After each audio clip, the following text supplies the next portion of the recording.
मुझे 3 साल की उम्र में प्रतिभाशाली माना गया, 10 साल में सबसे बड़ा हत्यारा बना, 20 साल में इंसानी हदें पार कर ली, 40 साल में अकेले ही मॉन्स्टर्स का सफाया करके इंसानों की रक्षा की और दुनिया को शांति की ओर ले गया। पर जब मैं सम्मान के साथ वापस लौटा तो मेरे अपने ही लोगों ने मुझे फांसी के तख्ते पर चढ़ा दिया। मैंने सोचा भी नहीं था कि मेरी शानदार जिंदगी इतनी जल्दी खत्म हो जाएगी। जब मैंने फिर आंखें खोली तो देखा कि मैं बचपन में वापस आ गया हूँ। पर सामने एक जानी पहचानी शख्स मेरी तरफ बढ़ रहा था। उसने मुझे घूरा, उसकी ठंडी नजरों में साफ खून की प्यास दिख रही थी। जब मैं हिला भी नहीं तो उसने खुश होकर कहा, यहाँ एक और शांत कचरा पड़ा है। फिर अपने आदमियों से कहा कि इन सभी बच्चों को ब्लेड क्रेडल में ले जाओ। उस चेहरे को देखकर मेरे अंदर खून खौल उठा। ये तो युगों की जवानी की शक्ल थी।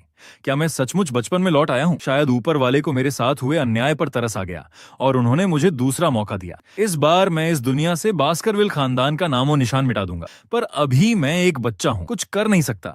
हाँ, ब्लेड क्रेडल मेरी ताकत बढ़ाने का अच्छा मौका है। अभी मुझे अपनी काबिलियत बढ़ानी होगी। हर बास्करविल बच्चे को ये आजमाइश देनी पड़ती है। नवजात शिशुओं को नाइटमेयर फॉरेस्ट के ब्लेड क्रेडल में छोड़ दिया जाता है। उन्हें तलवारों से भरे रास्ते पर रेंगकर दूसरी तरफ स्टाइक्स रिवर के पानी में नहाना पड़ता है। कहते हैं ये पानी बच्चे के शरीर को फौलाद जैसा मजबूत बना देता है। पर इसका फायदा सिर्फ कुछ बच्चे ही उठा पाते हैं। पिछली जिंदगी में एक गैर कानूनी बच्चा होने के कारण मुझे धक्के मारकर पीछे कर दिया गया था और मैं ये ताकत हासिल नहीं कर पाया था। पर इस बार दोबारा जन्म लेकर आया हूँ। मैं सबसे पहले पहुंचूंगा और अकेला ही पूरी ताकत सोख लूंगा।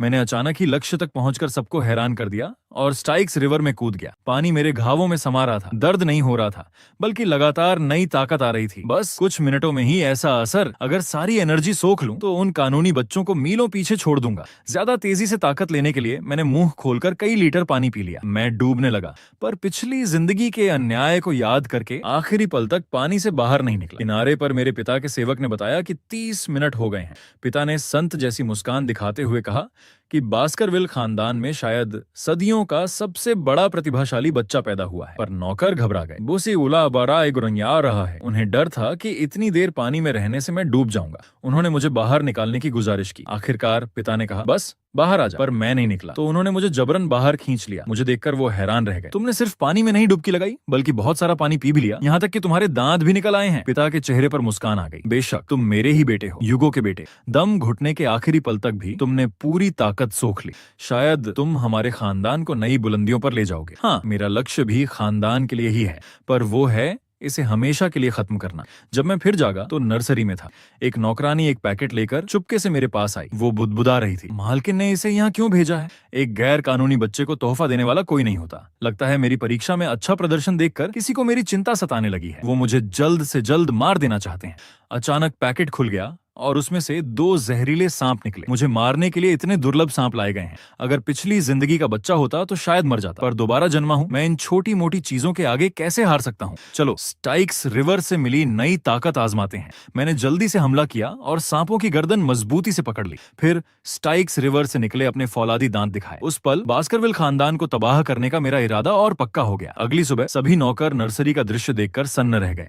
नींद में सोते हुए मेरे आसपास सांपों के टुकड़े बिखरे पड़े थे। साफ था कि कल की लड़ाई एक तरफा थी। उस दिन के बाद रात की पारी के सभी नौकरों को मौत की सजा दे दी गई। पर सांप कहां से आए, इसका पता नहीं चल पाया। सिर्फ मैं ही हूं जो इस साजिश के पीछे की सच्चाई जानता हूं। 8 साल बीत गए। अब मैं पढ़ाई के दौर में हूं। पिछली जिंदगी के प्रतिभाशाली दिमाग की बदौलत ये पाठ्यक्रम मेरे लिए बहुत आसान है। पर जब मैंने सुना कि इस समय यानी 32 साल पहले मेरे पिता पहले से ही स्वॉर्ड मास्टर हैं, तो थोड़ा दबाव महसूस हुआ। पर 2 जन्मों की याददाश्त होने के कारण कमिंग ऑफ एज सेरेमनी से पहले ही मैं अपनी पिछली क्षमता हासिल कर लूंगा। हालांकि मैं शांत रहता हूं, पर मेरे बारे में कहानियां इतनी फैल गई हैं कि बहुत से लोग यकीन नहीं करते।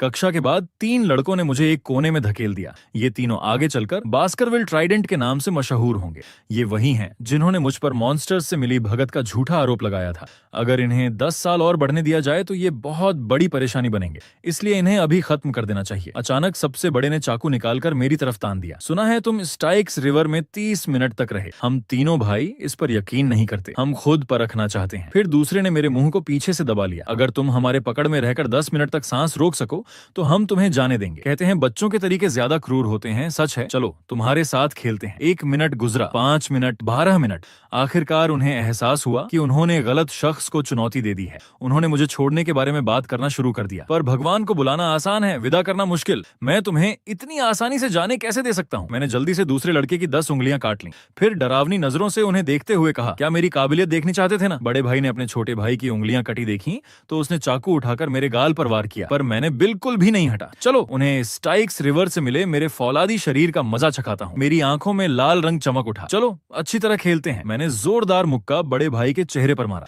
तीसरा भाई देखकर भी कुछ नहीं कर पाया। मैंने उसे जोरदार लात मारकर गिरा दिया। तीनों लड़के लड़ने लायक नहीं बचे। मैंने जमीन पर पड़ा चाकू उठाकर उनके सामने फेंक दिया। मैं तुम्हें एक बार सुधरने का मौका देता हूँ, पर सिर्फ एक ही व्यक्ति यहाँ से जीवित जा सकता है। कौन जाएगा ये तुम्हें खुद तय करना है। तीनों एक दूसरे को देखने लगे। फिर शुरू हुई एक भयानक आपसी लड़ाई। उस दिन के बाद बास्करविल ट्राइडेंट नाम की कोई चीज नहीं रही। उसी समय बास्करविल हवेली के स्टडी रूम में हेड बटलर खानदान के मुखिया को हालिया घटनाओं के बारे में रिपोर्ट दे रहा था। उसने हर प्रतियोगिता में मेरे आसानी से पहला स्थान पाने की भी रिपोर्ट दी, पर जब 3 दिन बाद की फील्ड टेस्ट की बात आई तो उसने तीनों जुड़वा भाइयों के साथ मेरी लड़ाई का जिक्र किया।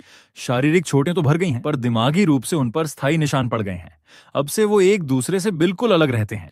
मुखिया ने मेरे कम उम्र में तीनों को हरा देने पर हैरानी जताई। जल्द ही मुझे स्टडी रूम में बुलाया गया। मुखिया ने झूठ बोलने की जरूरत नहीं समझी। सीधे पूछा, क्या तुम्हारे तीनों भाइयों के अपंग होने में तुम्हारा कोई हाथ है? मुखिया के सीधे सवाल का जवाब भी मैंने सीधा ही दिया, हाँ है, पर मैंने सुना है कि उनका इलाज हो गया है और वो ठीक हो गए हैं। वो अलग अलग तो कमजोर हैं, पर वो 3 जुड़वा भाई हैं। उन्होंने 3-in-1 की ट्रेनिंग ली है, इसलिए अपने स्तर के लड़ाकों में बहुत मजबूत हैं। वो मेरे प्रमुख उम्मीदवार हैं। क्या तुम्हें नहीं लगता कि तुम्हारा ये काम गलत था? पर स्थिति इतनी खराब हो चुकी है। पिताजी, क्या आपको नहीं लगता कि भाइयों को चोट पहुंचाने के लिए तुम्हें पश्चाताप करना चाहिए? इस जवाब को सुनकर मेरा चेहरा गुस्से से काला पड़ गया। मैं अकेले ही तीनों को हरा सकता हूँ। इससे साबित होता है कि मैं ज्यादा मजबूत हूँ। जब दुनिया ताकतवर का हुक्म मानती है तो क्या ताकतवर गलत हो सकता है? अगर आप पहले मेरे भाइयों को बुलाते और वो कहते कि मुझे माफ कर दो, तो क्या फिर भी आपको लगता कि मैं दोषी हूँ? मुझे लगता है माफी सिर्फ कमजोर लोगों का बहाना है जब वो बदला नहीं ले सकते। ताकतवर का शासन कमजोरी ही अपराध है। पिता मेरे जवाब से खुश हो गए। लगता है तुमने बास्करविल के हाउस रूल्स अच्छी तरह समझ लिए हैं। इनाम के तौर पर मैं तुम्हें फूड स्टोर से अपनी मनपसंद मिठाई लेने की इजाजत देता हूँ। मैं जैसे ही दरवाजे से बाहर निकलने वाला था, पिता ने कहा, 3 दिन बाद की फील्ड टेस्ट में अपने बड़े भाई से हारना मत। साफ था कि एक गैर कानूनी बच्चा होने के नाते मुखिया की नजरों में मेरी कीमत अभी भी कम है। फूड स्टोर के अंदर हेड बटलर ने जाना कि मुझे चॉकलेट चाहिए, तो वो मुझे चॉकलेट की अलमारियों के पास ले गया। उसने डींग हाँकी, ये बेहतरीन चॉकलेट है, सिर्फ अमीर लोग ही खा सकते हैं, आम लोगों को नसीब नहीं। पर मेरे अगले शब्दों ने वहां मौजूद सभी को हैरान कर दिया। मुझे बिना प्रोसेस किया हुआ कोको बीन्स या कॉफी बीन्स चाहिए, जिसकी महक सबसे तेज हो। हेड बटलर नहीं समझ पाया कि मुझे बिना प्रोसेस किए बीन्स क्यों चाहिए। फिर भी उसने रसोइये को आदेश दिया कि सबसे तेज महक वाली किस्म ले आओ। ये ब्लड बीन्स हैं। एक बीन से 100 लीटर चॉकलेट बन सकती है। जब मैंने छका तो वो बहुत कड़वी थी। ये बिना प्रोसेस किया बीन बिल्कुल नहीं खाया जा सकता। पीछे खड़े रसोइये ने मेरा मुंह बिगड़ता देखा। क्या आपको इसे प्रोसेस करके आपके कमरे में भेजना चाहिए? मैंने तुरंत मना कर दिया। मैं ये चीज खाने के लिए नहीं ले रहा हूँ। ये तो 3 दिन बाद की फील्ड टेस्ट में मददगार होगी।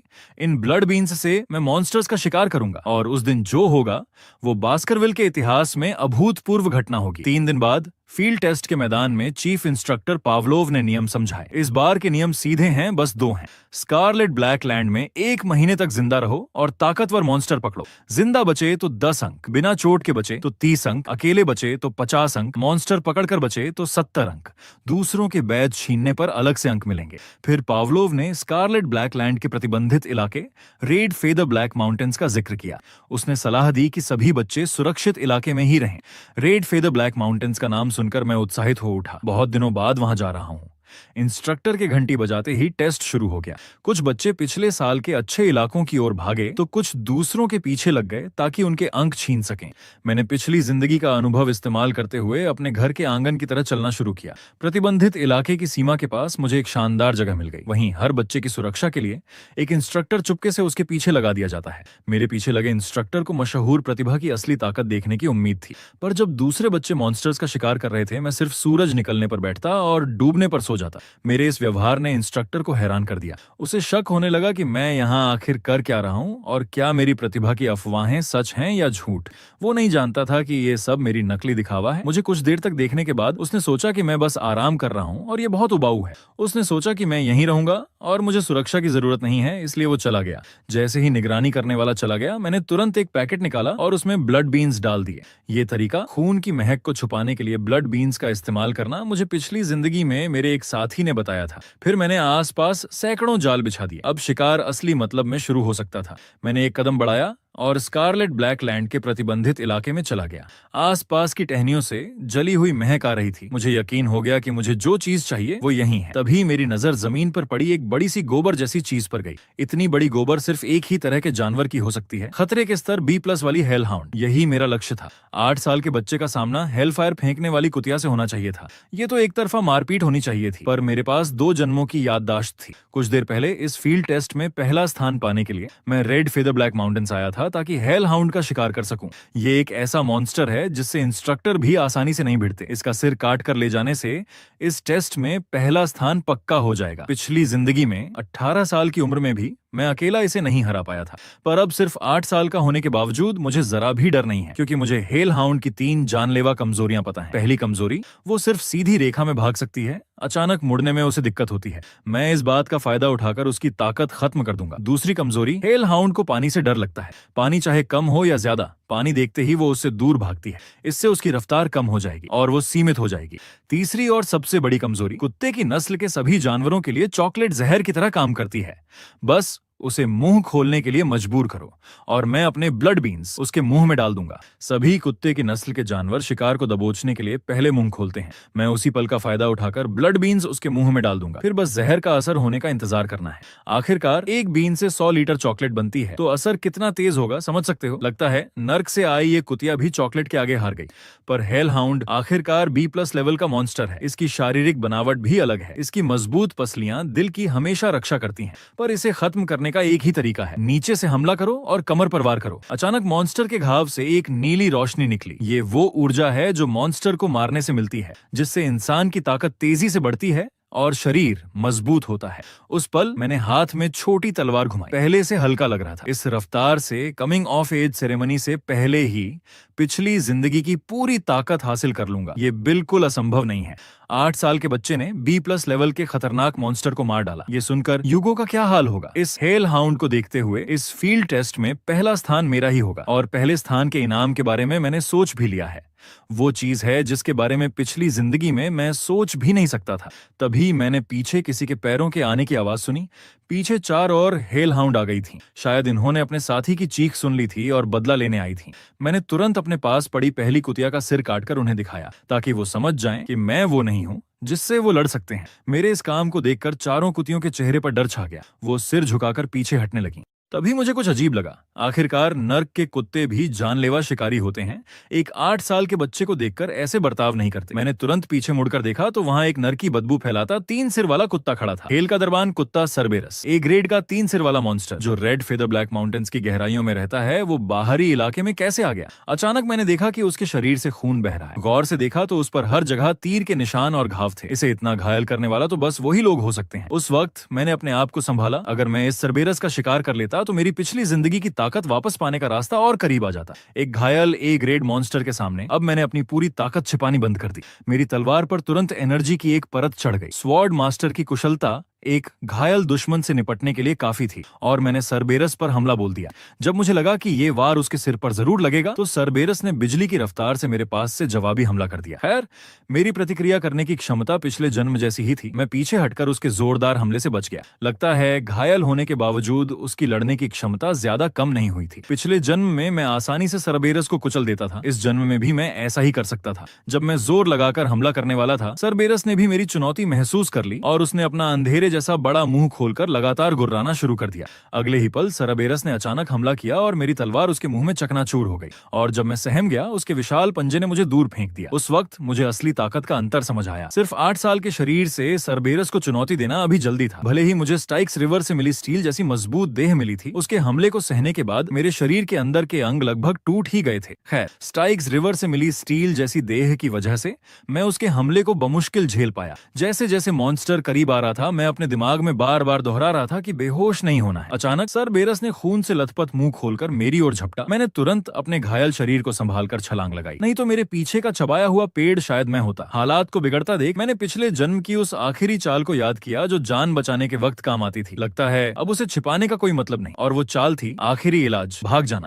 अगर उसे चोट नहीं लगी होती तो शायद मैं उसके खाने का टुकड़ा बन गया होता। बर्बर जनजाति का शुक्रिया। अचानक मेरे सामने एक लोहे की जाली नजर आई। जब तक मैं पहले से बनाए गए परफेक्ट शिकार के जाल तक पहुंच जाऊं, मुझे सरबेरस को हराने का मौका मिल जाएगा। जैसे ही पीछे का सरबेरस करीब आया, मैंने तुरंत छलांग लगाकर पहला जाल पार कर लिया, और जब मैं और मॉन्स्टर का खूनी मुंह आपस में टकराने वाले थे, आखिरकार वो जमीन पर गिरते ही जाल में फंस गया। उसके शरीर का वजन जाल की सतह को तोड़ने लगा और अनगिनत धारदार ब्लेड उसके शरीर को चीरते चले गए। स्वागत है ब्लेड क्रेडल में। ये जाल तो हेल हाउंड के लिए बनाया गया था, लेकिन हमें एक सरबेरस मिल गया। जल्दी ही उस पर लगे हेमलॉक पॉइजन ने काम करना शुरू कर दिया। मॉन्स्टर के दाएं और बाएं सिर सबसे पहले जहर के कारण मर गए। लगता है चॉकलेट वाकई सभी कुत्तों और उनकी तरह के जानवरों पर असर करती है। क्या ये इसलिए है क्योंकि वो उच्च स्तर का है, इसलिए मॉन्स्टर एकदम से नहीं गिरा? बीच वाला सिर अभी तक ज्यादा प्रभावित नहीं हुआ था। मैंने एक लंबा भाला लिया और उस पर अपनी मैजिक एनर्जी जमा की। 100 मीटर दौड़कर अपनी पूरी ताकत लगाकर मैंने उसे फेंका, लेकिन जब वो सरबेरस के आखिरी सिर पर लगा तो वो उछलकर वापस आ गया। अंडरवर्ल्ड के राजा हेडीस के पालतू सरबेरस ने कभी ऐसी चुनौती नहीं देखी थी। उसने तुरंत अपने जख्मी शरीर को घसीटते हुए मेरी ओर कदम बढ़ाए, और उसी समय मैंने दिल में गिनती शुरू कर दी। 1 कदम, 2 कदम। जब सरबेरस मेरे सामने आकर 7वां कदम रखा तो वो जहर के कारण बेहोश होकर गिर पड़ा। लगता है ब्लडवर्म सांप की कहानी सच है। एक बार काट लिया जाए तो 7 कदम के अंदर जान चली जाती है। काश मैंने बचपन में थोड़ा सा छुपा रखा था और आज काम आ गया। सरबेरस की एनर्जी सोख लेने के बाद मैं इस बात को लेकर परेशान था कि एग्जामिनर को कैसे समझाऊं कि ए ग्रेड मॉन्स्टर मैंने मारा है। तभी मुझे एक और जरूरी बात याद आई। 3 सिर वाले कुत्ते की आदत होती है अपने इलाके की रखवाली करना। जाहिर है कि इसके आसपास कोई अंडरग्राउंड फोर्ट्रेस है जिसकी वो रक्षा कर रहा था। अंडरग्राउंड फोर्ट्रेस में जरूर राज की खजाना छुपा होगा और साथ ही ताकतवर मॉन्स्टर भी वहां रहते होंगे। फिर मैंने सरबेरस और हेल हाउंड की बीट लेकर अपने शरीर पर मल ली ताकि अपनी खुशबू छिपा सकूं, और स्कारलेट ब्लैक लैंड में सरबेरस के दबदबे का इस्तेमाल करके दूसरे मॉन्स्टर्स के हमले से बच सकूं। इसके बाद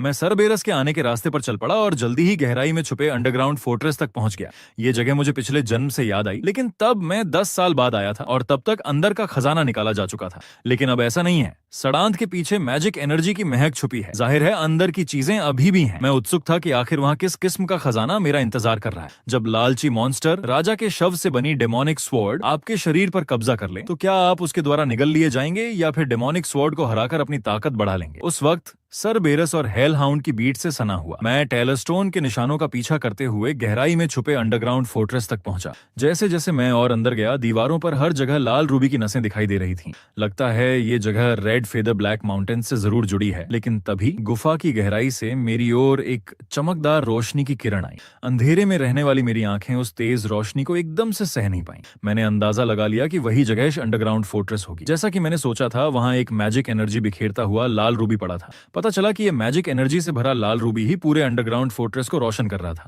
जब मैंने चारों ओर देखा तो जमीन पर पड़ी एक लाश ने मेरा ध्यान खींचा। ये लाश देखने में ऐसी लग रही थी जैसे उसे चाकू से घायल किया गया हो।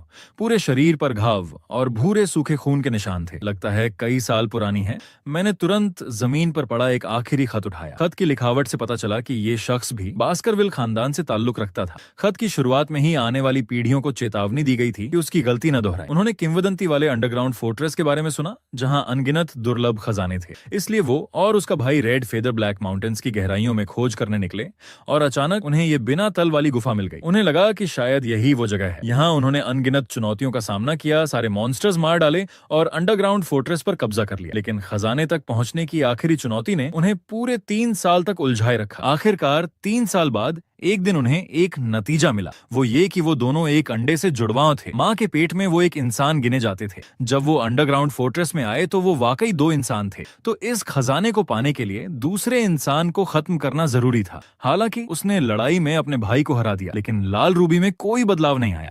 अपने हाथों से मारे गए भाई को देखकर आखिरकार वो इस हकीकत को स्वीकार नहीं कर पाया। उसने खजाना छोड़ दिया और हकीकत से भागने का फैसला किया, क्योंकि उसे यकीन था कि ये अंडरग्राउंड फोर्ट्रेस दानवों ने इंसानों का मजाक उड़ाने के लिए बनाया है। हाथ में पत्र पढ़कर मैं हैरान रह गया। अगर ये सच है तो अकेले आए मुझे तो परीक्षा में हिस्सा लेने का मौका भी नहीं मिलेगा। पिछले जन्म में ऐसा कोई अंडरग्राउंड फोर्ट्रेस नहीं था जिसे मैं नहीं तोड़ सका। तभी मेरे पीछे की परछाई ने मुझे एक संकेत दिया और मेरे दिमाग में जवाब आ गया। मैंने तुरंत वेदी पर रखे लाल रूबी पर मुक्का मारा। जिस रास्ते से मैं अंदर आया था उसमें एक भी रोशनी नहीं थी, यानी एक इंसान।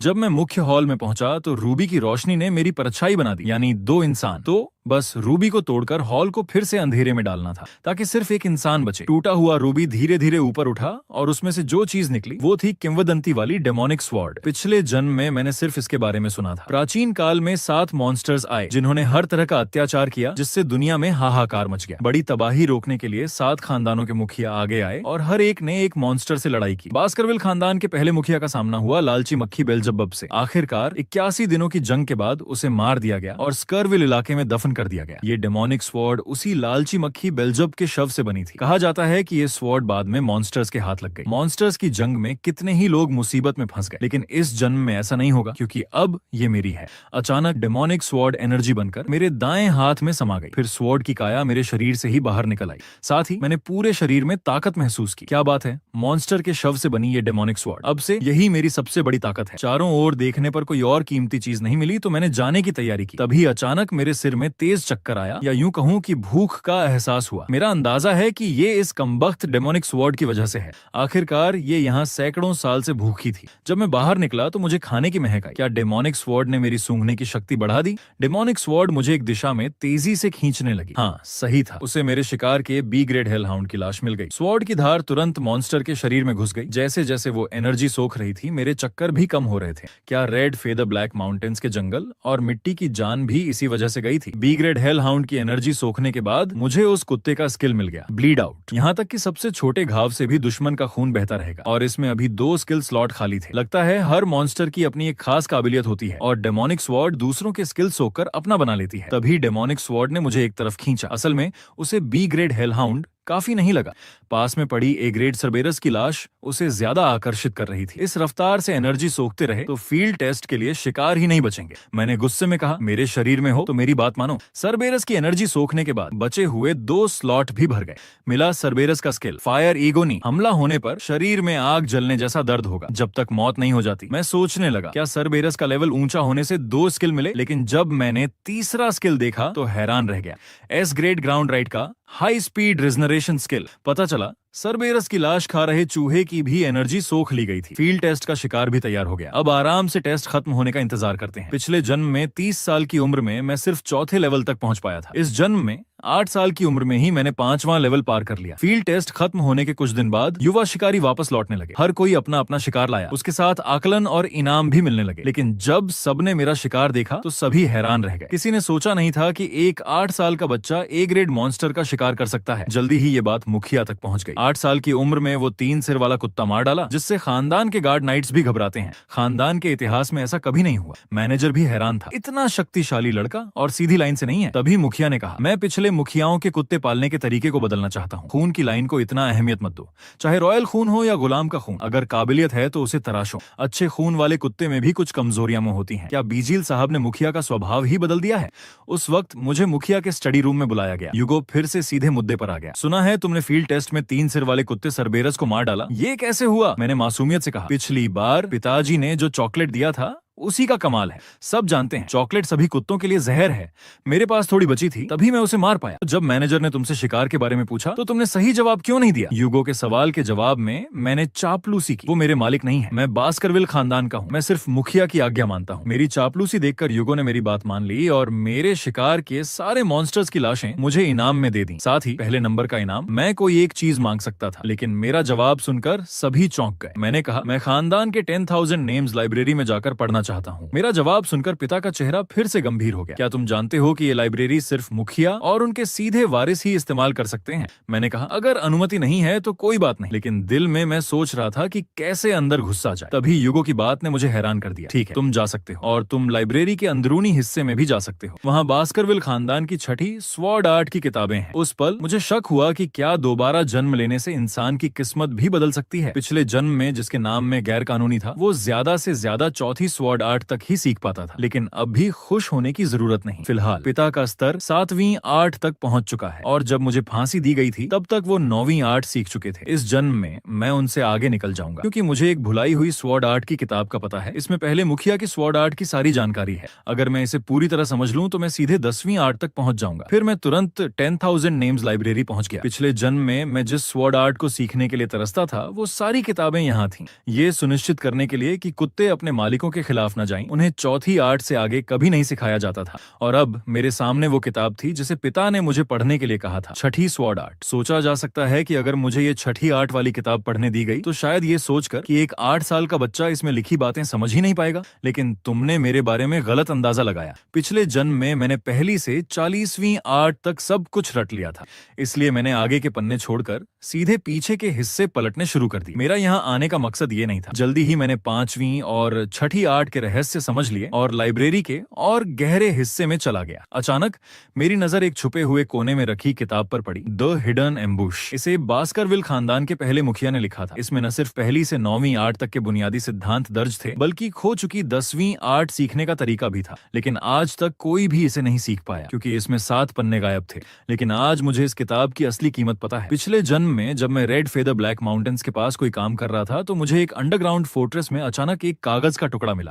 उसके बाद से पिता 10वीं आर्ट के पीछे पागल हो गए। बाकी के हिस्से ढूंढने और खुद को आगे बढ़ाने के लिए उन्होंने अपने सारे शिकारी कुत्ते छोड़ दिए। पता चला कि बाकी के हिस्से 7 खानदानों में बटे हुए हैं, तो उन्होंने दूसरे खानदानों से जंग छेड़ दी। अनगिनत कुत्तों की जान जाने के बाद आखिरकार सारे गायब पन्ने इकट्ठे हो गए। लेकिन पागलपन की हालत में वो पूरी लाइब्रेरी छानने के बावजूद उस किताब को ढूंढ नहीं पाए जिससे ये पन्ने मेल खाते। उन्होंने अपना गुस्सा हम सब पर निकाला और मैंने कितने ही भाइयों को खो दिया। इस जन्म में मैं ऐसा दोबारा नहीं होने दूंगा क्योंकि मुझे उन 7 पन्नों पर लिखी हर बात याद है। अब मैं हर किसी की चौथी आर्ट की हद को पार करके उस मुकाम तक पहुंच जाऊंगा जहां आज तक खानदान में कोई नहीं पहुंचा। जब मैं किताब में डूबा हुआ था तभी शाम हो गई। आखिरकार मैंने पूरी किताब याद कर ली। फिर मैंने आंखें बंद करके ध्यान लगाया। मेरा शरीर तुरंत सी ऑफ कॉर्पसेस में पहुंच गया। सामने एक दुश्मन का भ्रम प्रकट हुआ। मैंने तुरंत अपनी हथेली में मैजिक एनर्जी इकट्ठा किया और अपनी बाह को एक स्वॉर्ड में बदल लिया। फिर मैंने बास्करविल की पहली आर्ट का इस्तेमाल करते हुए सामने के दुश्मन पर हमला बोल दिया। उसके बाद तुरंत दूसरी आर्ट, तीसरी आर्ट और फिर चौथी आर्ट, फ्यूरियस स्लैश चार्ज। अब बारी थी खुद को पार करने की। 5वीं आर्ट। मैंने पिछले जन्म को याद किया, पिता का उदय, असली भाइयों का दबदबा, खानदान की सेवा में जान लगा देना। और फिर भी मुझे 5वीं आर्ट सीखने नहीं दी गई, सिर्फ इसलिए क्योंकि मैं एक गैर कानूनी संतान था। मैंने अपना शरीर आगे की ओर झोंक दिया। सामने का दुश्मन अचानक युगो बन गया। 2 जन्मों का गुस्सा एक ताकतवर हमले में बदल गया। मेरा हमला पल भर में युगो के शरीर को चीर गया। इस बार मैं तुम सबको चकनाचूर कर दूंगा। उसी के साथ मैं सी ऑफ कॉर्पसेस से बाहर आ गया। इसकी ताकत अभी भी कमजोर लग रही है। उस वक्त मैं एक बच्चे की तरह खुश था क्योंकि लगता था कि मैंने 5वीं आर्ट सीख ली है। अभी मैंने 5वीं आर्ट का रहस्य समझ लिया था। उस पल मैं बेहद खुश था। मुझे साफ महसूस हुआ कि मेरी मैजिक क्षमता बढ़ गई है। अगर मेरे पास पर्याप्त मैजिक है तो मैं पिछले जन्म की सबसे ऊंची स्थिति में वापस पहुंच सकता हूं। और साथ ही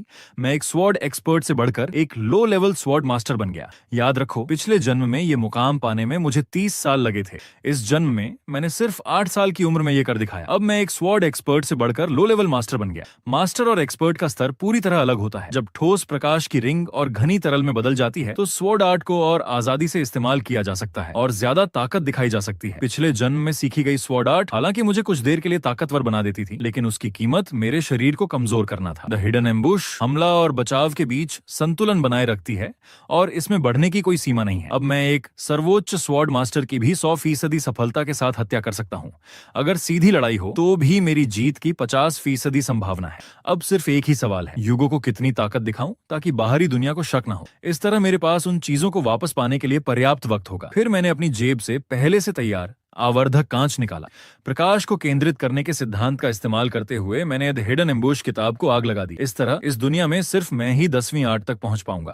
जैसी उम्मीद थी, गार्डों को जलने की बदबू आते ही वो तुरंत ऊपर दौड़े आए। मैंने घबराहट में अपना सिर खुजलाते हुए समझाया कि मैंने गलती से एक बेकार किताब जला दी। ये सुनकर दोनों की जान में जान आई। अगर कोई अहम किताब जल गई होती तो उनकी 3 जन्मों की जान भी उसकी भरपाई नहीं कर पाती। लेकिन साथ ही दोनों गार्ड अपनी लापरवाही के लिए बार बार माफी मांगने लगे। गार्डों को इतना ईमानदार देखकर मैंने कहा कि मैं ये बात किसी को नहीं बताऊंगा और इसे राज रखूंगा। लेकिन उन्हें क्या पता था कि ये किताब पूरी लाइब्रेरी, यहाँ तक कि पूरे साम्राज्य की सबसे अहम किताब थी। दृश्य बदलता है। मैं पिता के स्टडी रूम में पहुंचा। पिता ने सीधे पूछा, लाइब्रेरी से क्या समझा? मैंने जवाब दिया, पढ़ने के बाद मेरे शरीर में गर्म और नुकीला लेकिन साथ ही नरम और चिपचिपा एहसास हो रहा है। पिता और मैनेजर मेरा जवाब सुनकर स्तब्ध रह गए। ये एहसास उन्हें बहुत अच्छी तरह पता था क्योंकि एक प्रतिभाशाली को भी लगातार अभ्यास करके 15 साल की उम्र तक जाकर ये स्तर मिलता है, लो लेवल स्वॉर्ड एक्सपर्ट। लेकिन अब ये सिर्फ एक 8 साल का बच्चा है और वो स्वॉर्ड फील्ड में कदम रख चुका है। लेकिन ये मेरी असली ताकत कैसे हो सकती है? मैं तो तुम्हें और बास्करविल खानदान को एक बहुत बड़ा तोहफा देने वाला हूँ। बास्करविल खानदान के ड्यूल फील्ड में पिता ने मेरे वर्तमान स्तर को जांचने के लिए सबसे सीधा तरीका अपनाया। उन्होंने मेरी एक लड़ाई तय कर दी। उस वक्त मुकाबले के मैदान का लोहे का दरवाजा ऊपर उठा। दरवाजे के अंदर से गुर्राने की आवाज आने लगी। अंदर का मॉन्स्टर इतने कमजोर प्रतिद्वंद्वी से खुश नहीं लग रहा था। एक ऐसा चेहरा सामने आया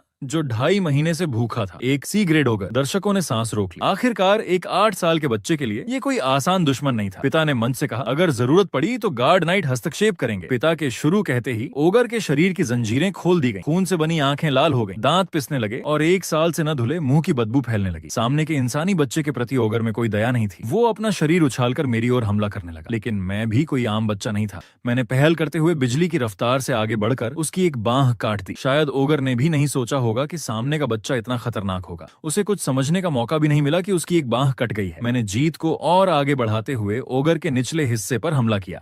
चोट खाए ओगर का संतुलन बिगड़ गया और वो जमीन पर जोर से गिर पड़ा। और चूंकि बी ग्रेड हेल हाउंड के ब्लीड आउट स्किल का असर था, ओगर के पास हाई स्पीड रिजनरेशन क्षमता होने के बावजूद कुछ नहीं कर पा रहा था। उसकी डरी हुई आंखों को देखकर लगता है मरते दम तक उसे समझ नहीं आया कि वो दोबारा ठीक क्यों नहीं हो पा रहा।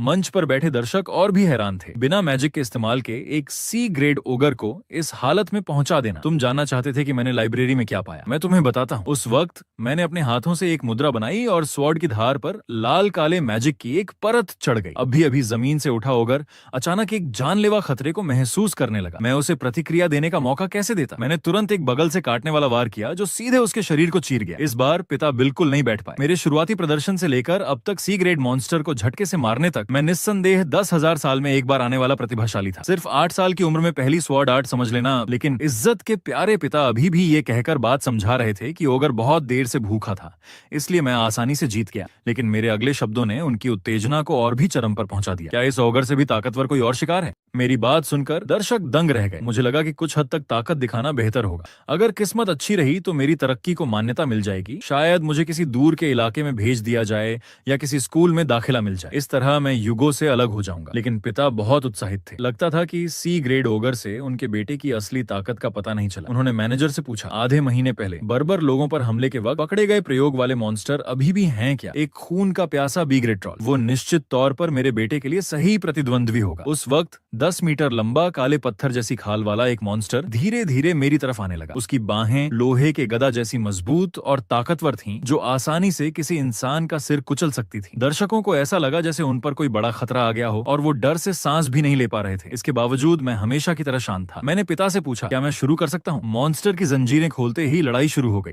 मैंने जंजीर खुलते ही पहल करने और उसे अचानक हमला करने की सोची, लेकिन ट्रॉल की प्रतिक्रिया तेज थी। उसने अपना बड़ा सा मुट्ठी बिजली की रफ्तार से मेरी ओर बढ़ते हुए पूरी ताकत से नीचे की ओर बढ़ाया। सच है, बी ग्रेड ट्रॉल की विस्फोटक ताकत को कम नहीं आंकना चाहिए, लेकिन रफ्तार की कीमत पर मिली इस विस्फोटक ताकत का निशाना थोड़ा चूक गया। ट्रॉल ने देखा कि उसका पूरा जोरदार हमला खाली गया तो उसे गुस्सा आ गया। वो जमीन को बेतरतीब ढंग से पीटने लगा, लेकिन मैंने बार बार चतुराई से उसके हमले से बचना जारी रखा। ट्रॉल की ताकत खत्म होने के साथ साथ उसकी सांस फूलने लगी। अनजान दर्शकों को लगा कि मैं उसे थका देने की कोशिश कर रहा हूँ, लेकिन मुझे पता था कि बी ग्रेड ट्रॉल के पास एक बेहद ताकतवर काबिलियत है, सुपर रिजनरेशन। अगर उसे जानलेवा चोट नहीं पहुंचाई गई तो कोई भी हमला बेकार होगा। इसीलिए ट्रॉल का शिकार करते वक्त एक सख्त योजना बनानी पड़ती है। उस वक्त भले ही मुझे उसकी जानलेवा कमजोरी मिल गई थी, लेकिन मैं एक और मुसीबत में फंस गया। अगर मैं अपनी छुपी हुई पूरी ताकत इस्तेमाल करता तो उसे आसानी से मार सकता था, लेकिन इससे पिता को शक हो सकता था। आखिर कितनी ताकत दिखाऊं कि ट्रॉल को झटके से मार दूं, लेकिन पिता को शक भी न हो। भले ही मैंने पूरी ताकत से पहली आर्ट का इस्तेमाल करके उसे गंभीर रूप से घायल कर दिया, लेकिन ट्रॉल के ठीक होने की क्षमता बहुत ज्यादा थी। उसका घाव तेजी से भरने लगा था। तभी मंच पर बैठे पिता ने मुझे याद दिलाया, अब खत्म कर सकते हो। लेकिन मेरी जोरदार चीख ने वहां मौजूद सभी लोगों और पिता का ध्यान खींचा। मैंने आखिरकार समझ लिया है, मैंने पिता से कहा। मैं इस ट्रॉल को झटके से मारने की कोशिश करूंगा। अगर फिर भी नाकाम रहा तो मैं हार मान लूंगा। मेरी आंखों में हत्यारी नजर आने लगी और साथ ही मैंने तेजी से अपनी मैजिक एनर्जी अपनी स्वॉर्ड की धार पर डालना शुरू कर दिया। अब मेरे अभिनय की परीक्षा का वक्त था। मुझे इस जानलेवा लड़ाई के दौरान दूसरी आर्ट समझने का नाटक करना था। मैंने बास्करविल खानदान की दूसरी आर्ट का इस्तेमाल करते हुए ट्रॉल को झटके से मार डाला। जैसा कि मैंने सोचा था, दूसरी आर्ट की ताकत ने ट्रॉल की मोटी चांदी की कवच को काट दिया और उसका सिर और धड़ अलग अलग हो गए। उस वक्त वहां मौजूद सभी लोग दंग रह गए, क्योंकि बास्करविल खानदान के पुराने रिवाज के मुताबिक एक बच्चा 18 साल की उम्र में पहली आर्ट में निपुण हो पाता है। लेकिन उस वक्त बास्करविल खानदान के इतिहास में पहली बार हुआ कि कि एक 8 साल के बच्चे ने दूसरी आर्ट सीख ली थी। मैंने बस इतना कहा, ये सिर्फ भाग्य था, बस भाग्य। एक हफ्ते बाद बास्करविल के खाने के हॉल में मैं अपने सामने के खाने को घृणा से देख रहा था। 2 जन्मों से मुझे ये मिला जुला मांस का सूप पसंद नहीं आया। साथ ही मैंने अपने आसपास के लोगों में अजीब बदलाव देखा। ड्यूल फील्ड में बी ग्रेड ट्रॉल को मारने के बाद से हर कोई जानबूझकर मुझसे दूर रहने लगा था। लगता था जैसे मुझे देखकर उन्हें बी ग्रेड ट्रॉल से भी ज्यादा डर लगता हो। लेकिन युगो के हैरान चेहरे को देखकर मुझे खुशी हुई। अब तक मैंने जो ताकत दिखाई है वो एक मध्यम स्तर के स्वॉर्ड एक्सपर्ट की है, जो बास्करविल की दूसरी आर्ट दिखा सकता है। हालांकि मेरी असली ताकत एक लो लेवल स्वॉर्ड मास्टर की है, जो बास्करविल की 5वीं आर्ट दिखा सकता है। और अपनी डेमोनिक स्वॉर्ड के साथ मैं एक हाई लेवल स्वॉर्ड मास्टर को भी झटके से मार सकता हूँ। अचानक मुझे पीठ पर एक नजर महसूस हुई। मैंने मुड़कर देखा तो 3 इंसानों की परछाइयां दिखाई दी। जब मैंने पीछे मुड़कर देखा तो ये तीनों बास्करविल की ट्राइडेंट थे। पिछले जन्म में उन्होंने मेरे साथ जो किया था उसे याद करते ही मेरे मन में गुस्सा और हत्या की इच्छा जाग उठी। मैंने कहा, क्या पिछली सीख काफी नहीं थी? लेकिन उनकी अगली बात सुनकर मुझे घृणा हो आई। तुमने ड्यूल फील्ड में ओगर और ट्रॉल को हराया, वो बहुत शानदार था। क्या हम तुम्हारे छोटे भाई बन सकते हैं? उस वक्त मुझे बस अपने शरीर पर रोंगटे खड़े होते महसूस हुए। पिछले जन्म को याद करते हुए जब उन्हीं की वजह से मेरी हत्या हुई थी तो मैं उन्हें तुरंत मार डालना चाहता था। लेकिन तभी अचानक मैनेजर ने मुझे ढूंढ निकाला और बताया कि पिता ने मुझे एक अहम बात के लिए बुलाया है। पहली मुलाकात में ही ये लड़की मेरी गोद में आना चाहती है। अभी अभी एक सुंदर और शानदार बग्घी बास्करविल खानदान के किले में आकर रुकी। बग्घी पर मोग कबीले के निशान वाला सफेद झंडा हवा में लहरा रहा था। दृश्य बदलता है। बास्करविल खानदान की सभा भवन में युगो एक दयालु चेहरे वाले बूढ़े व्यक्ति से बात कर रहे थे, और ये शख्स था मोग खानदान का कार्यवाहक मुखिया एडोल्फ मोग। अगर बास्करविल खानदान हथियारी स्वॉर्ड आर्ट में माहिर है तो मोग खानदान पूरी तरह से मैजिशियन का खानदान है, क्योंकि सम्राट ने एक बार कहा था कि स्वॉर्ड आर्ट और मैजिक एक दूसरे के सहायक हैं। इसलिए बास्करविल खानदान और मोग खानदान ने आपसी प्रशिक्षण कार्यक्रम शुरू किया। ये प्रतियोगिता सिर्फ 8 से 15 साल के बच्चे ही जीत सकते हैं। ये दोनों खानदानों के बीच की उम्र की गतिविधि है, जो एक अच्छे माहौल में होती है। लेकिन ये अच्छा वक्त ज्यादा दिन नहीं टिका। पहले दोनों खानदानों के बीच लाल रूबी की खान के मालिकाना हक को लेकर झगड़ा हुआ,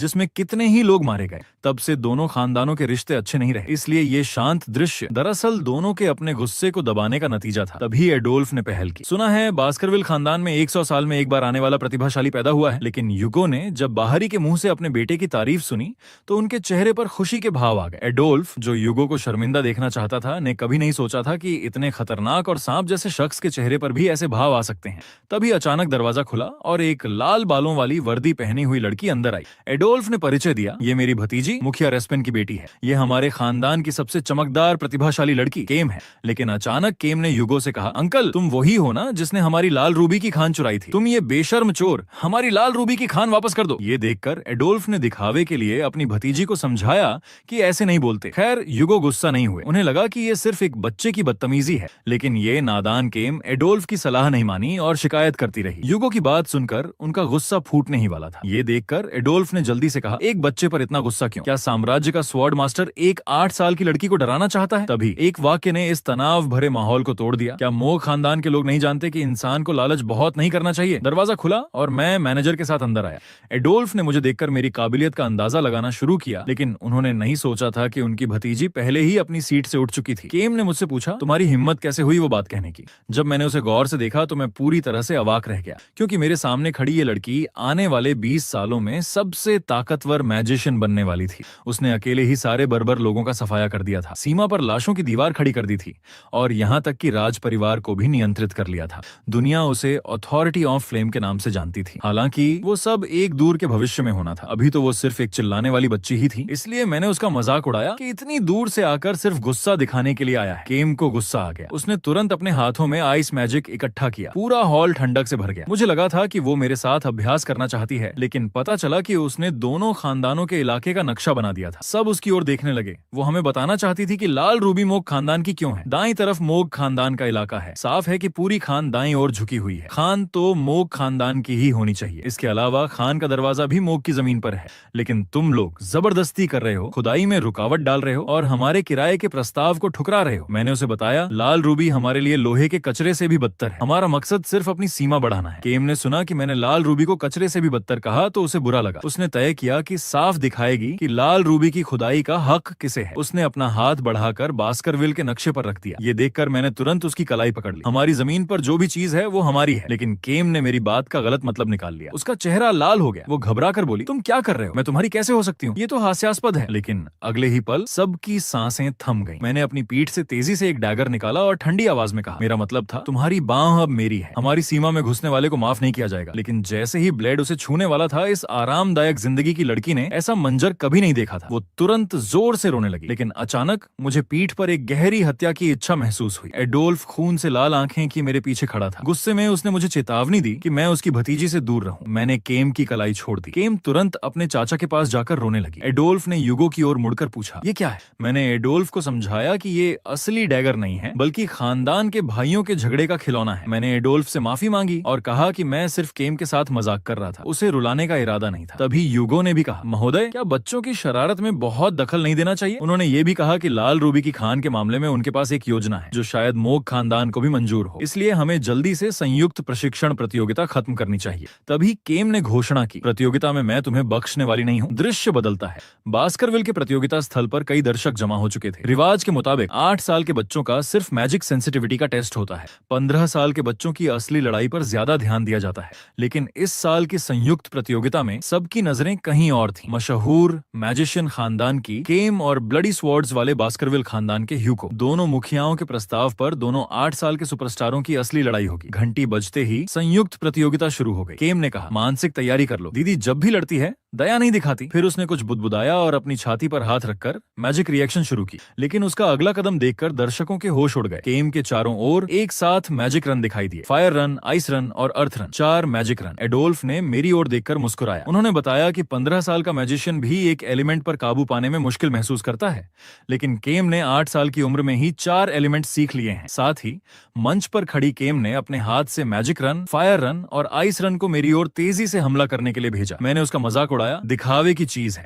एक मैजिक पर ध्यान देना बेहतर नहीं होगा। फिर मैंने अपनी चुस्त चाल से एक एक करके उसके हमले से बचना शुरू कर दिया। मैंने उनके घमंड को तोड़ दिया, जो सोचते थे कि कई मैजिक जानना ही प्रतिभाशाली होना है। केम ने देखा कि उसके सारे हमले आसानी से टाल दिए गए, तो उसने आखिरी हथियार अर्थ रन का इस्तेमाल किया। मंच पर अचानक एक अर्थ वॉल ऊपर उठी, लेकिन मैंने अपने मजबूत शरीर से सीधे वॉल को तोड़ दिया। वो मेरे हमले को रोक नहीं सकी। जब उस पर मेरा हमला हुआ तो उसके पास कोई मैजिक कास्ट करने का वक्त नहीं था। आखिरकार करीबी लड़ाई में मैजिशियन स्वॉर्डमैन का मुकाबला नहीं कर सकता। उसने हार मान ली और आंखें बंद कर ली। काफी देर बाद भी कुछ नहीं हुआ तो उसने उत्सुकता से आंखें खोली, लेकिन उसकी आंखों के सामने एक ऐसा इशारा था जो वो जिंदगी भर नहीं भूल पाएगी। अगले ही पल केम मेरी एक उंगली के झटके से कई मीटर दूर जा गिरी।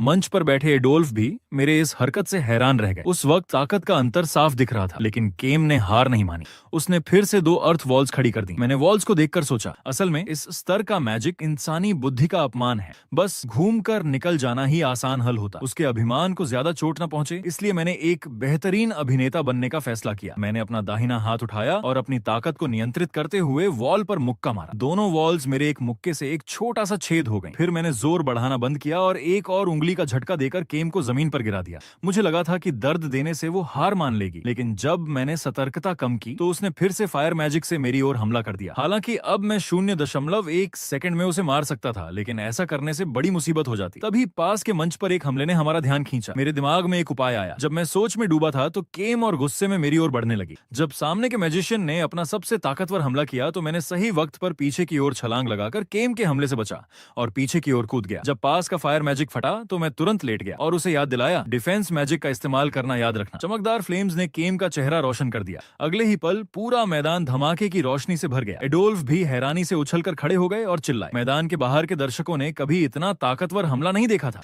एडोल्फ धमाके के केंद्र की ओर केम का नाम पुकारते रहे। धुएं से घिरा मंच साफ नहीं दिख रहा था, लेकिन धुएं में खड़ी लड़की बहुत शर्मिंदा थी, क्योंकि मेरी चेतावनी के कारण केम ने डिफेंस मैजिक का इस्तेमाल किया था। हालांकि उसे चोट नहीं आई, लेकिन उसके कपड़े झलकर सिर्फ जरूरी हिस्से बचे थे। अगर वो ऐसे ही लोगों के सामने आती तो पूरे खानदान में उसका मजाक उड़ता। मदद के लिए तरसती हुई वो वहीं खड़ी खड़ी रोने लगी। तभी अचानक एक कोट उसके ऊपर डाल दिया गया। उसने आंखें खोलकर देखा तो सामने 8 पेट वाला एक सुंदर युवक खड़ा था। उस वक्त उसके लाल बाल भी उसके शर्म से लाल हुए गालों को नहीं छिपा पा रहे थे। जब धुआं छोटा और मैदान पर दोनों सुरक्षित देखे गए तो एडोल्फ का दिल भी शांत हुआ। जब लोगों ने मुझे मैदान पर खड़ा देखा तो प्रतियोगिता का नतीजा साफ था। प्रतियोगिता खत्म होने के बाद मैं और पिता वापस जा रहे थे। यूगो ने मुझसे पूछा कि केम के साथ लड़ाई का क्या नतीजा निकला। मैंने कहा, मुझे लगता है कि मैं इस गतिविधि का मकसद समझ गया हूँ। हमें मैजिशियंस से लड़कर उनके लड़ने के तरीके से वाकिफ होना चाहिए। लेकिन पिता ने मेरी आलोचना की। उन्होंने कहा कि मैंने पूरी ताकत नहीं लगाई। जब कोई भी तुम्हारे लिए खतरा बने तो तुम्हें जवाब देना चाहिए। वॉर फील्ड में दया दिखाना बहुत बड़ी गलती है। उस वक्त मैं चौंक गया। पिछले जन्म के युगों के बारे में सोचा जो एक स्वार्थी और निर्दय इंसान थे। वो मेरी परवाह करने वाली बात कह रहे थे। तभी सम्राट ने मुझसे पूछा, तुम्हारे हिसाब से लाल रूबी की खान का मसला कैसे सुलझे? मेरा जवाब था, खान पर कंट्रोल छोड़ दो, नोडल खानदान को इसे संभालने दो। क्योंकि लाल रूबी की Khan red feather black mountains की गहराई में है, जहाँ हमेशा मॉन्स्टर्स और बर्बर लोगों का कब्जा रहता है। जैसे ही नोडल खानदान को लाल रूबी की खान का हक मिलेगा, वो जरूर बहुत सारे लोग भेजेंगे। उस वक्त एक बड़ी लड़ाई टल नहीं सकती। हम बिना एक भी सिपाही खोए अपनी सीमा बढ़ा सकते हैं। देखा जा सकता था कि पिता मेरी योजना से बहुत खुश थे। हमारे विचार मिल गए थे, लेकिन उन्हें नहीं पता था कि ये तो मैंने पिछले जन्म की याददाश्त के आधार पर उनसे पहले ही सुझा दिया था। जब हम मोड़ पर पहुंचे तो वहां युगो से लाल रूबी की खान के बारे में बात करने आ रहे एडोल्फ मिल गए। उस वक्त हमारी नजरें मिल गईं। केम अब भी मेरा दिया हुआ कोट पहने हुए एडोल्फ के पीछे छुपी हुई थी। जब उसने देखा कि मैं उसे देख रहा हूं तो उसके पहले से लाल गाल और ज्यादा शर्म से गुलाबी हो गए। दृश्य बदलता है। फ्रेस्को हॉल में एडोल्फ जानते थे कि बास्करविल की ताकत मोग खानदान से कहीं ज्यादा है। उन्होंने अपना रवैया पहले जैसा बदल दिया और लाल रूबी की खान के मसले को शांति से सुलझाने की बात कही। किराया तो बस एक छोटा हिस्सा था। इस बार उन्होंने शादी की पेशकश भी की। जब केम ने अपने चाचा के मुंह से शादी की बात सुनी तो उसके गाल तुरंत लाल हो गए। उसने अनजाने में तनाव से मेरी ओर देखा। फिर एडोल्फ ने कहना जारी रखा, बास्करविल खानदान के सबसे बड़े बेटे और मोग खानदान की सबसे बड़ी बेटी की शादी करवा दो। साथ ही उन्होंने कहा कि उनकी भतीजी की खूबसूरती और बुद्धिमत्ता दोनों काबिल है। लेकिन तभी युगो ने जोर देकर कहा, मेरा सबसे बड़ा बेटा अब 25 साल का है। क्या तुम्हें इस उम्र के अंतर का पता है? जब केम ने सुना कि बात मेरे बारे में नहीं बल्कि उससे 17 साल बड़े किसी और के बारे में है, तो होश में आकर केम ने भी आवाज उठाकर मना कर दिया। उसने कहा कि वो कभी भी ऐसे शख्स से शादी नहीं करेगी जो उसकी माँ से कमजोर हो। एडोल्फ ने देखा कि केम बहुत गुस्से में है तो मजाक में कहा, अगर तुम्हें अपनी माँ से ताकतवर शख्स चाहिए तो तुम्हें पूरी जिंदगी अकेले ही गुजारनी पड़ेगी। उस वक्त युगो को थोड़ा बेसब्री हो रही थी। उन्होंने कहा, ये मोग खानदान नहीं है, यहाँ कोई तुम्हारी राजकुमारी वाली हरकतें नहीं सहेगा। केम ने कहा कि अगर उसकी सगाई होनी है तो उसकी उम्र के करीब और जिसकी ताकत को वो मानती हो उससे होगी। साथ ही वो शर्माते हुए दूसरी तरफ मुड़ गई और चुपके से मेरी ओर देखने लगी, जो सीना ताने खड़ा था। एडोल्फ ने भी अपनी भतीजी के दिल की बात समझ ली। उन्होंने जल्दी से केम को रोकते हुए कहा कि मैं सिर्फ एक गैर कानूनी संतान हूँ और न तो अब और न ही भविष्य में मैं कभी कुछ बन पाऊंगा। उस वक्त युगो को अजीब लगा क्योंकि एडोल्फ की बात सुनकर उन्हें भी अचानक गुस्सा आने लगा था। लेकिन फिर उन्होंने कहा कि यह मामला दरअसल दोनों की मर्जी पर निर्भर करता है और फैसला मुझ पर छोड़ दिया। उस वक्त शर्माती हुई केम की निगाहों में मेरे जवाब की उम्मीद साफ झलक रही थी। वो मेरे आखिरी फैसले का इंतजार कर रही थी। उस वक्त मैं गहरी सोच में पड़ गया। मैंने सोचा कि केम 20 साल बाद सबसे ताकतवर मैजिशियन बनेगी और राज परिवार को नियंत्रित करने की क्षमता भी रखती है। इसके अलावा उसमें सबका दिल जीत लेने वाली खूबसूरती भी है। अगर मुझे उसकी मदद मिल जाए तो बाद की बदला लेने की लड़ाई में वो एक ताकतवर सहयोगी साबित हो सकती है। मैंने तुरंत कहा कि मैं इस प्रस्ताव से सहमत हूँ। मेरी हाँ सुनकर केम बहुत ज्यादा खुश हो गई, लेकिन एडोल्फ ने जोरदार विरोध जताया। इसके लिए उन्होंने तय किया कि वो खुद जांचेंगे कि क्या मैं उनके खानदान का दामाद बनने लायक हूँ या नहीं। साम्राज्य के सबसे ताकतवर मैजिशियंस में से एक एडोल्फ मोग मेरे और केम के रिश्ते को रोकने के लिए अपने स्तर को नीचे करके 8 साल के मुझसे मुकाबला करने पर तुल गए। और अभी अभी मैंने दोनों खानदानों की शादी के फैसले से सहमति जताई थी। मेरी आने वाली पत्नी बेहद खुश नजर आ रही थी, लेकिन एडोल्फ मुझे एक गैर कानूनी संतान समझकर मेरे फैसले को नकार रहे थे। उन्हें लगता था कि यह सही फैसला नहीं है। वो कभी भी अपनी भतीजी की शादी एक कम हैसियत वाले गैर कानूनी बच्चे से नहीं करवाएंगे। उन्होंने युगो से पूछा कि क्या वो गलत शख्स को लेकर भ्रमित है। युगो ने समझाया कि बास्करविल खानदान में नाम और पद का कोई मतलब नहीं है। फिर उन्होंने मुझे 8 साल के इस बच्चे को गौर से देखा। उन्हें समझ नहीं आ रहा था कि मुझ में इतना आत्मविश्वास कहां से आया। उन्होंने कहा कि हर कोई उनकी शानदार भतीजी का पति बनने लायक नहीं होता। सगाई तो सिर्फ खानदानों के बीच एक जोड़ने वाली कड़ी है। उन्होंने मेरे कंधे को जोर से दबाते हुए पूछा कि मैं जवाब क्यों नहीं दे रहा हूँ। उन्हें लगा कि मैं डर से सुन्न हो गया हूँ। मैंने कहा, जब से आपने मुझे वो बहुत सही नहीं वाली बात बताई है तब से मैंने आपकी कोई बात सुनी ही नहीं है। युगो और केम ने ये सुनकर हैरानी जताई। एक छोटे बच्चे के मुंह से मजाक सुनकर एडोल्फ को लगा कि मैं बिना किसी डर के हूँ। उन्होंने युगो से कहा कि वो मेरी लड़ने की क्षमता आजमाना चाहते हैं। युगो ने मजाक उड़ाते हुए कहा, क्या तुम साम्राज्य के सबसे ताकतवर मैजिशियन एक 8 साल के बच्चे से लड़ोगे? एडोल्फ हंसते हुए बोले, ये वही बच्चा है जो मेरी भतीजी का पति बन सकता है। ये मोह खानदान के उपमुखिया का नहीं बल्कि एक चाचा का निवेदन है।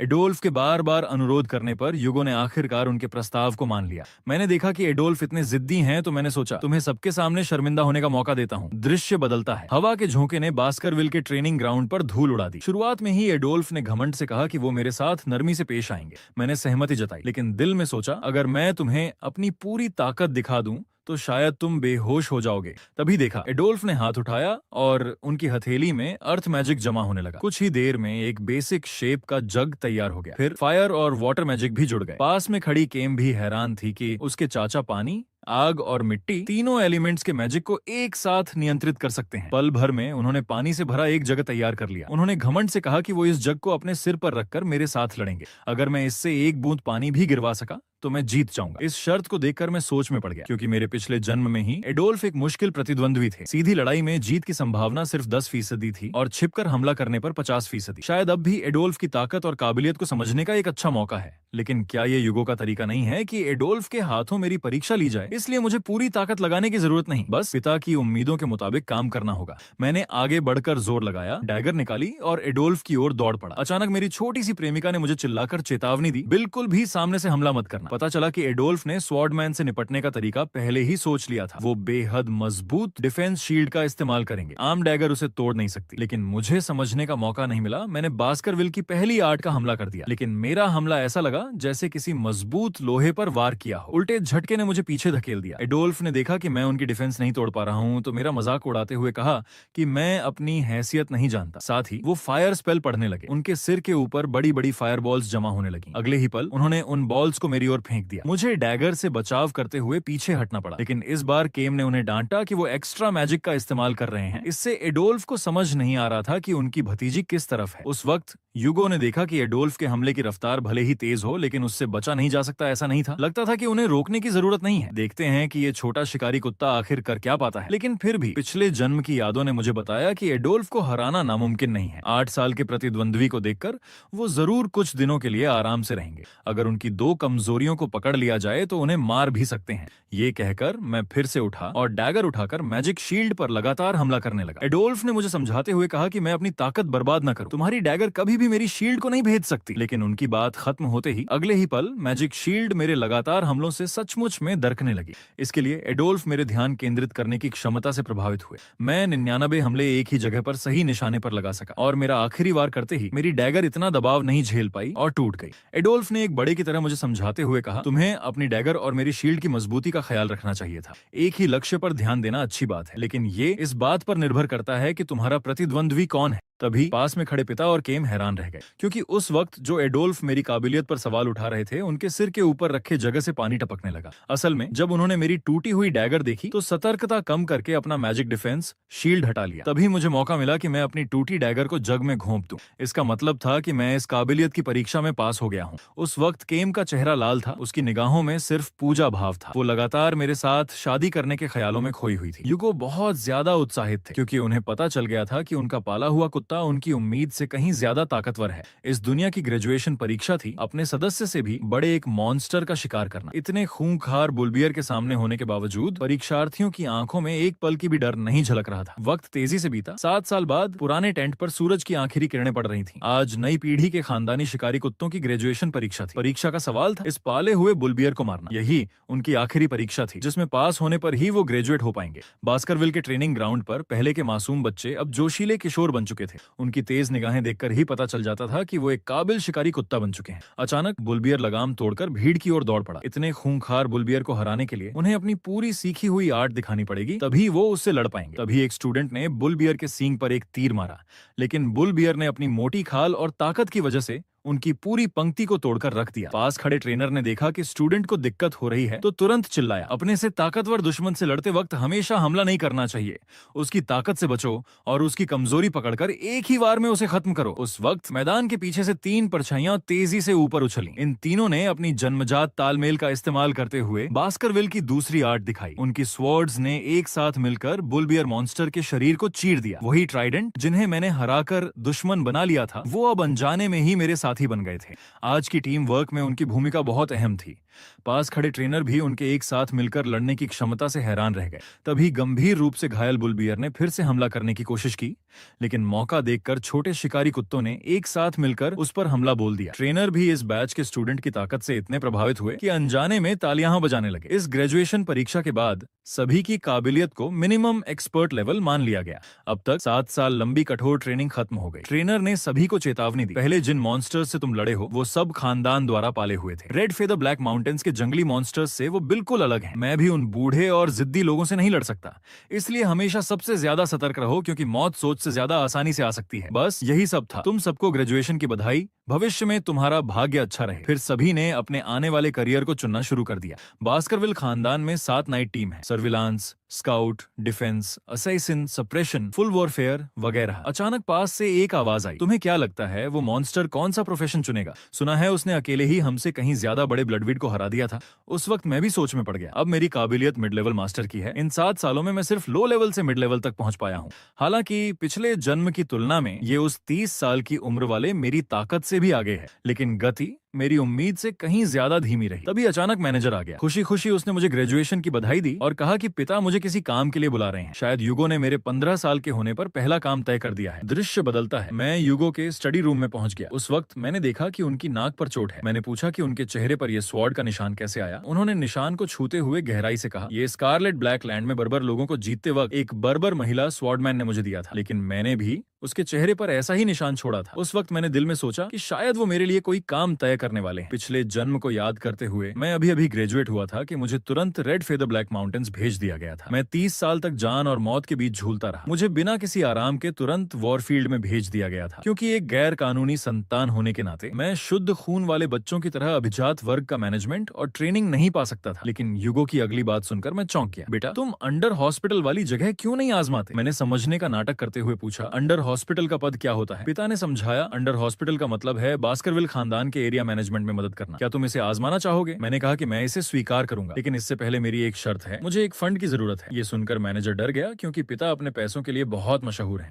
तभी मैंने कहा कि अगर मेरी मांग ज्यादा है तो कोई बात नहीं, लेकिन युगो ने बिना एक पल की हिचकिचाहट के मेरी मांग पर मुहर लगा दी। उन्होंने कहा कि उन्हें यकीन है कि उनका बेटा कोई बेवकूफी नहीं करेगा। मैंने बाहर से सख्ती दिखाई, लेकिन दिल में सोचा, चाहे कितनी भी बार सुन लूं, मैं उनके मुंह से बेटा सुनकर अभी भी अजीब महसूस करता हूं। जब मैं स्टडी रूम से बाहर निकला तो मैनेजर ने चुपके से मुझसे कुछ सच्ची बातें कही। क्योंकि तुम्हारी काबिलियत इतनी शानदार है, मुखिया तुम पर बहुत भरोसा करते हैं और तुम्हारी कद्र करते हैं, इसीलिए तुम्हें वॉर फील्ड में भेजने से पहले तुम्हें वाइस चीफ नियुक्त किया गया है। तुम्हारे गवर्नर के अधिकार बहुत बढ़ जाएंगे, यहाँ तक कि कुछ शुद्ध खून वालों से भी ज्यादा। ये सुनकर मेरा चेहरा तुरंत गंभीर हो गया। मैंने कहा कि मैं अभी निश्चित नहीं हूँ कि इस पद के लायक हूँ या नहीं। हालांकि ये बात मेरे लिए बिल्कुल अच्छी है। मैं वाइस चीफ के अधिकार का इस्तेमाल करके अपनी आर्ट को और सुरक्षित तरीके से निखार सकता हूँ, लेकिन मुझे एडमिनिस्ट्रेशन में कोई दिलचस्पी नहीं है। जो भी हो, मेरे पिछले जन्म की यादें मिटी नहीं है। मुझे अब भी याद है कि फांसी के तख्ते पर मेरा सिर लुढ़कते वक्त कैसा महसूस हुआ था। मैं तुम्हें भी ऐसा ही एहसास करवाऊंगा। बास्करविल युगो। दृश्य बदलता है। बास्करविल सीमा पर बसे एक शहर के ऊंचे मोटे फोर्ट के अंदर एक मोटा मैनेजर नौकरों को डांट रहा था कि जल्दी से सफाई करो, कल एक नया गवर्नर आने वाला है। वो बास्करविल खानदान से है, इसलिए बहुत सावधान रहना होगा। जब मैनेजर चला गया तो 2 नौकर आपस में बात करने लगे कि नया गवर्नर कैसा होगा। उन्हें उम्मीद थी कि वो हमारे शहर को ठीक से चला पाएगा, लेकिन दूसरे साथी ने उसका मजाक उड़ाया। वो तो सिर्फ एक 15 साल का नौसिखिया बच्चा है। लेकिन उन्होंने कभी नहीं सोचा था कि 15 साल का मैं पहले ही आ चुका हूँ। तभी बातें करते हुए उनकी नजर मुझ पर पड़ी। उन्होंने जल्दी से मुझे पकड़ लिया और कहा, किसका बच्चा है तू? ये तेरे घूमने की जगह नहीं है। मैंने तुरंत एक डरावनी नजर से देखा, तुरंत अपना हाथ हटा लो। अगले ही पल मैंने अपनी नियुक्ति पत्र निकाला। उन्होंने मेरी बेअदबी को पहली बार माफ किया। ये देखकर वो शर्मिंदा होकर मुस्कुराए और कहा कि उन्हें पहचानने की गलती हुई। मैं फोर्ट के अंदर की ओर चल पड़ा। साथ ही उन्हें तुरंत औरतें और वाइन तैयार करने का हुक्म दिया, क्योंकि मैं एक भव्य पार्टी करने वाला था। दोनों नौकर वहीं खड़े रह गए, हैरानी से उबर नहीं पा रहे थे। शाम की किरणें ढेर सारे स्वादिष्ट खाने पर पड़ रही थीं। बुलाए गए मेहमानों की भीड़ से पहले के सुनसान फोर्ट में जान आ गई थी। इसके उलट भ्रष्टाचार शहर के सचिव का चेहरा अविश्वास से भरा हुआ था। आते जाते दृश्य को देखकर उसे यकीन नहीं हो रहा था कि नया गवर्नर भी इतना भ्रष्ट व्यक्ति निकला। वो शहर के भविष्य को लेकर चिंतित हो गया। क्या बास्करविल खानदान में कोई योग्य व्यक्ति ही नहीं बचा? अचानक एक आवाज युगो के पीछे से आई, आप ही इस शहर के मुख्य सचिव हैं, है ना? उस वक्त युगो हकलाते हुए बोला, आप कब अंदर आए? जाहिर है वो मेरे सामने बुरी तरह घबरा गया था।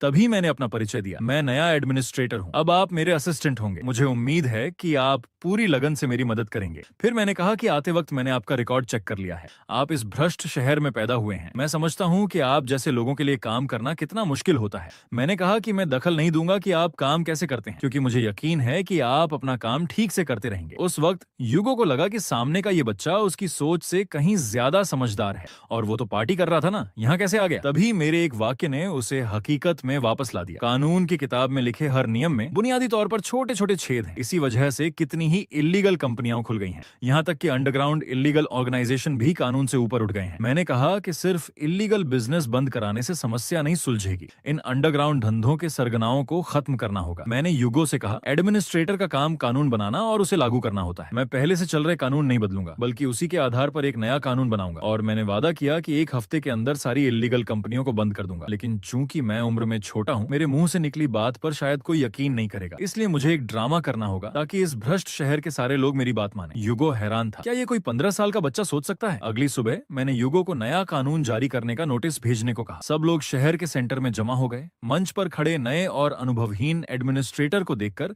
नीचे खड़े लोगों ने तिरस्कार भरी आवाजें निकालनी शुरू कर दी। असिस्टेंट युगो को भी आज के इस फैसले पर भरोसा नहीं था, लेकिन काम तो करना ही था। मैंने कहा, मैं नया एडमिनिस्ट्रेटर हूँ, भले ही एडमिनिस्ट्रेटर बदल गया है, लेकिन बास्करविल खानदान के कानून जारी रहेंगे और पहले से भी ज्यादा सख्ती से लागू होंगे। जो कोई भी कानून तोड़ेगा उसे सख्त सजा मिलेगी। इतना सुनकर नीचे खड़े लोगों को लगा कि ये तो वही पुरानी बात है, नया अधिकारी बस दिखावा कर रहा है, आखिर में कुछ नहीं होगा। युगो गुस्से में चिल्लाया, ये बास्करविल खानदान के साहब हैं, क्या तुम सबकी जान बेकार लगती है? मैंने सोचा, मैं तो सच में युगो को ये पद दे देना चाहता हूँ। इतनी बातें करने से बेहतर है कि उन्हें थोड़ा डर दिखाया जाए। मैंने तुरंत एक लकड़ी की स्टिक निकाली। सबको लगा कि सजा अब मिलेगी, लेकिन मैंने बस थोड़ा जोर लगाया और वो स्टिक जमीन में घुस गई। उस वक्त वहाँ मौजूद दर्शक हैरान रह गए। किसी ने सोचा नहीं था कि एक 15 साल के बच्चे में इतनी ताकत हो सकती है। मैं अब एडमिनिस्ट्रेटर के तौर पर पहला कानून जारी करता हूँ, visual special law section 1 sub section 1। अगर कोई इस लकड़ी की स्टिक को जमीन से निकाल लेगा तो उसे कानून के तहत 10 करोड़ सोने के सिक्के इनाम में मिलेंगे। उस वक्त शायद मेरी ताकत से हैरान लोगों को समझ नहीं आ रहा था, लेकिन अगले ही पल पूरे स्क्वायर में आश्चर्य की आवाजें गूंज उठी। लोगों को लगा कि मैं पागल, क्या बस एक स्टिक निकालने से 10 करोड़ मिल सकते हैं? इस दुनिया के लोगों को लॉटरी खेलने की जरूरत नहीं, बस जमीन में घड़ी इस स्टिक को निकालना है और आजीवन खर्च करने लायक दौलत मिल जाएगी। असल में अभी अभी मैंने इस भ्रष्ट शहर में एडमिनिस्ट्रेटर का पद संभाला था। इस भ्रष्ट शहर को नया रूप देकर इसे बास्करविल का प्रमुख शहर बनाने के लिए मैंने visual special law section 1 sub section 1 जारी किया। अगर कोई इस स्टिक को निकाल लेगा तो उसे 10 करोड़ सोने के सिक्के मिलेंगे। नतीजा साफ था, लोग जोर से हंस पड़े। आखिरकार 10 करोड़ सोना तो ये आम लोग अपनी पूरी जिंदगी में देख भी नहीं पाते। यहाँ तक कि मुख्य सचिव युगो भी मेरे इस कदम से घबरा गया। मैं समझता था कि इस भ्रष्ट और लोगों के तड़पने वाले माहौल में उनका भरोसा जीतना बहुत मुश्किल होगा, इसलिए मैंने सीधे visual special law section 1 sub section 2 जारी किया। अगर कोई इस स्टिक को निकाल लेगा तो उसे 100 करोड़ सोने के सिक्के मिलेंगे।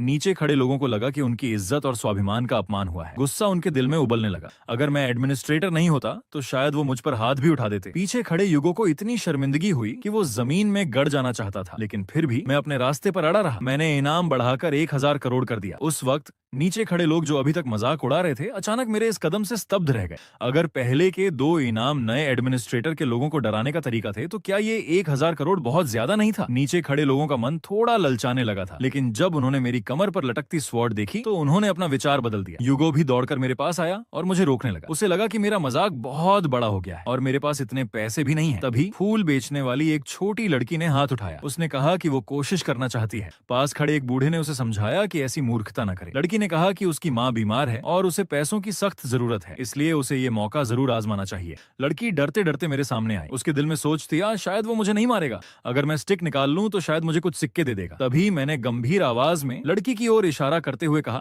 जल्दी करो, जब मंच पर आ गए हो तो कानून का पालन करना होगा, नहीं तो सख्त सजा मिलेगी। उस वक्त लड़की के पास कोई और चारा नहीं था। वो नीचे झुकी और अपने हाथों से स्टिक को कसकर पकड़ लिया, लेकिन किसी ने सोचा नहीं था कि लड़की ने बस थोड़ा सा जोर लगाया और स्टिक निकल आई। उस वक्त नीचे खड़े लोग भी स्तब्ध रह गए। लड़की डरी हुई मेरी ओर देख रही थी और उस वक्त मेरे पूरे शरीर से हत्या की इच्छा का भाव निकल रहा था, क्योंकि मुझे इस विलेन की भूमिका को आखिर तक निभाना था। इसलिए मैंने अपनी स्वॉर्ड निकालने का नाटक किया। ये देखकर लड़की को अपना जोखिम उठाने पर पछतावा हो रहा था। उसकी आंखों से आंसू निकलने लगे। वो सोच रही थी कि अगर वो मर गई तो उसकी बीमार माँ की देखभाल कौन करेगा। लेकिन अगले ही पल लड़की के सिर पर जो चीज पड़ी वो ठंडी स्वॉर्ड नहीं बल्कि मेरा गर्म हाथ था। मेरे हाथ में सच में सोने से भरा एक बैग था। मैंने कहा, ये सिर्फ कुछ हिस्सा है, बाकी का इनाम मैं आज के अंदर गार्ड के जरिए भिजवा दूंगा। फिर मैंने लड़की के सिर पर हाथ फेरते हुए उसे दिलासा दिया, तुम बहुत बहादुर हो। फिर लोगों से कहा, ये है स्पेशल लॉ का पालन करने का फायदा। नीचे खड़े लोगों को लगा कि उन्होंने एक जिंदगी भर का मौका गंवा दिया। उस दिन के बाद एक आसान सी सीख लोगों के दिलों में गहरे उतर गई। जब तुम कानून का पालन करते हो तो तुम्हें इनाम मिलता है, लेकिन जब तुम कानून तोड़ते हो तो तुम्हें सख्त सजा मिलती है। शहर में अपराध की दर आधी हो गई। उस वक्त पैलेस के अंदर युगो इस तरीके की कामयाबी से बहुत खुश था। उसने कहा कि 20 साल के काम में उसने कभी इतनी आसानी नहीं देखी। मैंने कहा, जब लोग कानून को हल्के में लेते हैं और उस पर भरोसा नहीं करते तो तुम उन पर जबरदस्ती राज नहीं कर सकते। पहले उनका भरोसा जीतो, एक अच्छी इमेज बनाओ। अचानक युगो ने आंखें ढककर जोर से रोना शुरू कर दिया। असल में जब उसने पहली बार मुझे देखा था तो उसने मुझे नीची नजर से देखा था, लेकिन अब सिर्फ दूसरे दिन ही मैंने इतना अच्छा नतीजा पा लिया था। वो सच में प्रभावित था। उसने आसमान की ओर हाथ उठाकर कसम खाई कि अब वो हमेशा मेरे पीछे रहेगा। असल में ये तरीका पिछले जन्म में केम ने लागू किया था, लेकिन चूंकि उसका स्वभाव एडमिनिस्ट्रेशन के बाद बहुत उग्र हो गया था, भले ही उसने ये कानून बनाया लेकिन उसे लोगों का प्यार कभी नहीं मिला। लेकिन मैंने युगो से कहा, अभी ज्यादा खुश मत हो, क्योंकि असली लड़ाई तो अभी शुरू होने वाली है। मैंने शहर का मैप खोलते हुए कहा, चूंकि हमने इनाम के लिए 1000 करोड़ सोने के सिक्के दे दिए, अब हमें उन्हें वापस लाने का रास्ता ढूंढना होगा। फिर मैंने तेजी से मैप पर 10 से ज्यादा निशान लगा दिए, और ये सभी जगहें थीं वो जहां इल्लीगल ऑर्गेनाइजेशन के अड्डे थे। मैप देखकर युगो हैरान रह गया। ये तो सारे इल्लीगल गिरोहों के मुख्य ठिकाने हैं। मैंने तो पूरी जिंदगी इन्वेस्टिगेशन की है, लेकिन इनमें से कुछ तो मैंने कभी देखे भी नहीं है। फिर उसने मुझसे पूछा कि मैं इतनी साफ जानकारी कैसे जुटा पाया। मैंने अपनी नाक की ओर इशारा करते हुए कहा, इसकी बदौलत सूंघ कर। और इसी सीन के साथ ये एपिसोड खत्म होता है। दोस्तों, नेक्स्ट पार्ट बहुत इंटरेस्टिंग होने वाला है। अगर इस वीडियो में 2000 कमेंट आते हैं और 1000 लोग हाइप करते हैं तो इसका अगला पार्ट 1 घंटे का आएगा। वीडियो देखने के लिए धन्यवाद।